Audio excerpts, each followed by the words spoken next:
The sun was merciless, baking everything it glared at. The ground split under its heavy stare, and the air wavered like a fever dream. In the heart of that searing void, a young woman staggered through brittle, knee-high weeds. Her hands were bound tight in front of her, coarse rope biting into her wrists, leaving them chafed and bloody. Her breath came in sharp, uneven bursts. Every step was a battle she was barely fighting. She tripped, fell hard. The earth clawed at her shins. Dust coated her tongue, gagging her. For a long, heavy moment, she stayed down, the heat pinning her like a judgment. Then her eyes snagged on something ahead, a rusted water tank, half sunk in the cracked dirt, its metal warped and peeling. She dragged herself toward it, her bound hands scraping like dead weight. When she reached it, she tried to haul herself up. The rusted edge flaked under her grip, pricking her palms. She slumped against it anyway. It was all she had left to cling to. Her skirt was ripped, streaked with grime and blood. Her hair stuck to her cheeks in damp clumps. Flies swarmed her arms, her cracked lips, the raw sores. She tried to swat them off, but her hands were too weak, trembling.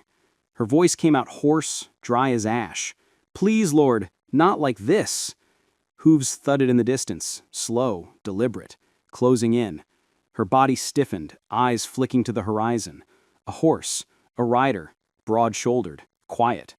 The sun at his back turned him into a dark shape against the glare. Fear surged through her, but her legs betrayed her. Her body was done. Her mind wasn't. She pressed her cheek against the scalding metal of the tank and whispered, "Not again. Please, not again." The rider stopped a few yards off. His horse snorted, hooves scuffing the dirt. Boots crunched on the ground, spurs jangling faintly. A shadow fell over her. She tilted her head, eyes half-lidded, vision swimming. The man's face was lost in the sun's blaze, but she saw the revolver at his side. Her heart thudded once, twice, then settled into a dull rhythm. She forced out words, barely a breath. "Don't cut the ropes. Just end it." The man paused. The wind died too. Only the hum of flies and the creak of leather stirred the air.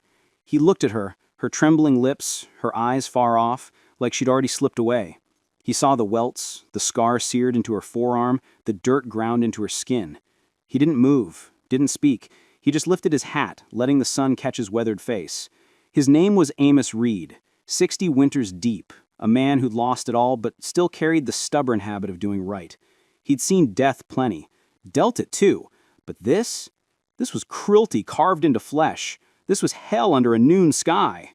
He crouched beside her. "Ma'am," he said, voice low, steady, "you're safe now." She let out a brittle laugh, small and broken. "Safe!" The word cracked in her throat. "There's no safe! Not while he's still out there!" Amos's eyes narrowed. "Who?" She met his gaze, pupils wide, unfocused, lips quivering. Slade. Her body went rigid, then limp. Her head sagged. She collapsed into him, fever burning her skin. Amos caught her before she hit the ground, her frame light like a child's. He lifted her, her wrists still bound, her pulse faint. He scanned the horizon, jaw tight. Slade. He knew the name, loathed it. This wasn't chance. He glanced at the woman in his arms and heard something he hadn't in years. A call to duty. "All right, ma'am," he muttered. "You picked the wrong man to plead with, 'cause I ain't the one who'll let you die."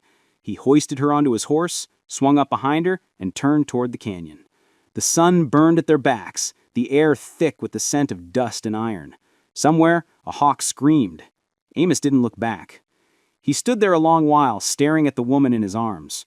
The ropes on her wrists looked older than her fear. He pulled his knife, sliced through them, and saw her flinch as the cord snapped. Her hands fell slack, skin raw and purpled. "Easy now," he said, voice rough as gravel, heavy with regret. She didn't answer. Her eyes fluttered, then closed, her body still again. He checked the horizon, no dust, no riders, just the thick air and the drone of locusts. He lifted her onto his horse, steadying her against him. The ride to his homestead was quiet, save for the wind. Every once in a while she'd stir, mumbling fevered words, names, places, broken prayers. Amos didn't listen too closely. Pain spoke its own tongue, and he'd heard it before. By the time they reached his place, the sun was dipping behind the ridges. The homestead sat weathered and still, its fences bare, the shed slanting like it was ready to quit. It wasn't much, but it was shelter. Amos weighed her on a pallet in the back room, poured water from a canteen and dabbed some on her lips. She stirred, eyes still shut, fever still raging. He sat beside her, rubbing his neck, wondering why he hadn't walked away from saving folks years ago. He'd buried too many. Yet, here he was. When her eyes finally opened, she reached for her wrists, staring at the rope burns, then at him. "You cut the ropes," she whispered. "Seemed the right thing," he said, voice soft. Her eyes searched his face, wary, then softer. "Why help me? You don't know me." Amos shrugged. "Reckon I don't need to. You look like someone who's taken enough hurt for one life." She stared past him, lips trembling. "My name's Lila. I was a school teacher once, back in Ohio." The word school teacher felt out of place in this barren land. "What brought you out here, Lila?" he asked. She hesitated. "Thought I was coming to teach. They lied." Her voice broke. "Said it was a school. It wasn't." Amos studied her, long and quiet. He didn't press. He'd seen that look before, back when men did worse under different banners. Outside, the wind rose, carrying the faint promise of rain. He turned toward the door. Questions could wait. As he stepped into the fading light, one thought hit him. If Lila was killing the truth, the devil himself was loose in Wyoming. The next morning was still. Too still. Amos was out by the well watering his horse. The heat was already climbing, the kind that made the air shimmer above the dirt. Lila stood on the porch, draped in one of Amos's old shirts, staring at the horizon like it might come for her. She didn't say much. Amos didn't ask much. That suited them both. By noon, the locusts were loud, and the air smelled of storm and dust. Then came the sound of hooves, not from town, but the South Trail. Amos's hand drifted to his holster. A rider appeared, small, slow, her horse limping. The woman slid off before it stopped, her dress coated in trail dust. Amos blinked. "Sarah!" She looked gaunt, her hair tangled, face pale but fierce. "Amos," she said, voice shaking. "Didn't know where else to turn." Amos frowned. "Sarah Kane, Mary Diana's old friend Ben. You look like you've seen hell, Sarah. What's wrong?" She didn't answer right away. She reached into her saddlebag, pulled out a tin box, and clutched it like it might vanish. "I brought something. You need to see it." Amos took the box, heavier than it looked. Inside were papers, letters, names in careful script, ledgers, cash, and one thing that froze his blood. Ben's handwriting. "Sarah," he said, low, "what is this?" Her voice broke. "It's everything, Amos. Everything Slade's been doing. Ben's part in it. I begged him to stop. He said Slade owns him now. Said there's no way out but a grave." Amos's jaw clenched. He scanned the papers again. Names of women, payments, dates. A dark weight settled in his gut. "Sarah, you shouldn't have brought this here. If Slade knows, he'll send men." "I know," she said, tears spilling. "That's why I came. You're the only one he's scared of." Amos didn't reply. He turned toward the horizon, sun glinting off his hat. He could feel the storm brewing, rolling closer. Lila stepped onto the porch, eyes wide as she saw Sarah. 3 lives now knotted together by fear, by loyalty, by one man's evil. Amos gripped the box like it was a curse and muttered, "If Slade's coming, hell's ridin' with him." "So, friend, pull up a chair. What time is it where you are? Where are you listening from? If this story has got you hooked, hit that subscribe button, partner, 'cause what's coming next might just turn everything upside down for Amos Reed." The sun hit hard that morning.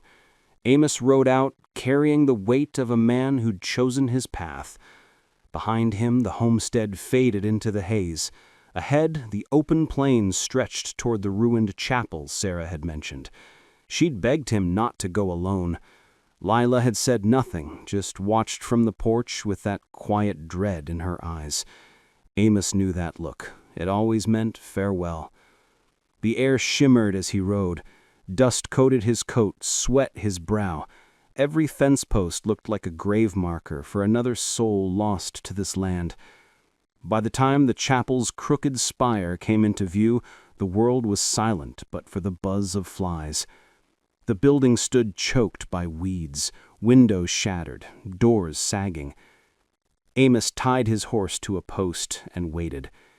"Anyone here?" he called. Only the echo answered. Then a voice came from the shadows. "Always figured you'd die slow, Reed." Amos turned just enough to see him. Vance, Slade's right-hand man, someone he'd once ridden with when right and wrong wore the same face. Amos sighed. "So Slade sent you." Vance's smile was sharp, cruel. "Sent me to remind you to stay out of his business." Amos's hand hovered near his revolver. "I'm not in his business. I'm ending it." Vance's grin faded. The world held its breath. Amos said soft, "You can still walk away, son." Then came the sound that needed no words. 2 guns drawn fast. A shot split the silence. Dust kicked up. Amos staggered, his arm burning. Vance fell, blood pooling in the dirt. He tried to speak, but the wind stole his voice. Amos stood, chest heaving, smoke curling from his barrel. Near Vance's hand, something glinted. A silver pocket watch. Amos picked it up, turned it over. Initials scratched into it. B.K. Ben Kane. The wind shifted, hot and heavy, carrying the scent of rain and gunpowder. Amos's fist closed around the watch. For the first time in years, his eyes stung. He looked west, where storm clouds were piling up fast. "All right, Ben, if that's how it is, come find me." Thunder growled across the plain. The first raindrops hit the dirt like tears. The rain came hard that night, cold and fierce, washing the blood and dust from the earth. Amos rode fast, one hand pressed to his arm, the other gripping the reins. Lightning split the sky, guiding him home. He didn't pray, he just whispered his friend's name with every breath. When the homestead appeared, the storm was tearing through the canyon. The shed door banged in the wind. Lila stood by the porch, lantern in hand. Sarah's voice cried out from inside. Amos leapt from his horse and ran in. Ben was there, soaked, furious, trembling with something between guilt and rage. He held a pistol, but his eyes were worse than the barrel. They carried shame. "Why, Ben?" Amos's voice was weary, not angry. "You could have built something good, been better." Ben's lips shook. "I tried. Slade owns it all. The law, the people, me." "You chose this," Amos said soft, "but you can choose again." Ben's hand trembled. Then came the sound that breaks the world in two, a single shot. When the smoke cleared, Ben lay on the floor, his pistol warm. Amos dropped beside him. Blood soaked the weathered boards, the same ones they'd laughed on as younger men. Ben's eyes searched Amos's face. Being good, it never saved anyone. Amos shook his head, tears mixing with rain. "It saved you now." Ben's chest rose once, then stilled. The wind outside softened. Thunder faded into the hills. Amos stepped into the rain. Lila stood there, holding Sarah close. No words were needed.